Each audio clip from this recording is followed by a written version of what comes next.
Berada di kawasan Tujuh Ulu, Kota Palembang, keberadaan Kampung Kapitan sebagai salah satu destinasi pariwisata yang kental akan budaya Tionghoa di Kota Palembang nampaknya terus eksis di era modern ini.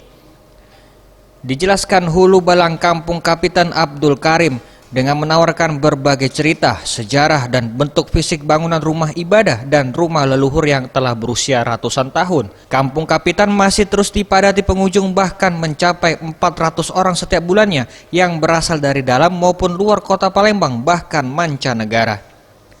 Ia menambahkan, meski ramainya wisatawan mengunjungi Kampung Kapitan Palembang ini tak sebanding dengan perawatan Kampung Kapitan yang merupakan salah satu cagar budaya di Kota Palembang, di mana terdapat banyak bagian rumah kapitan yang mulai rusak.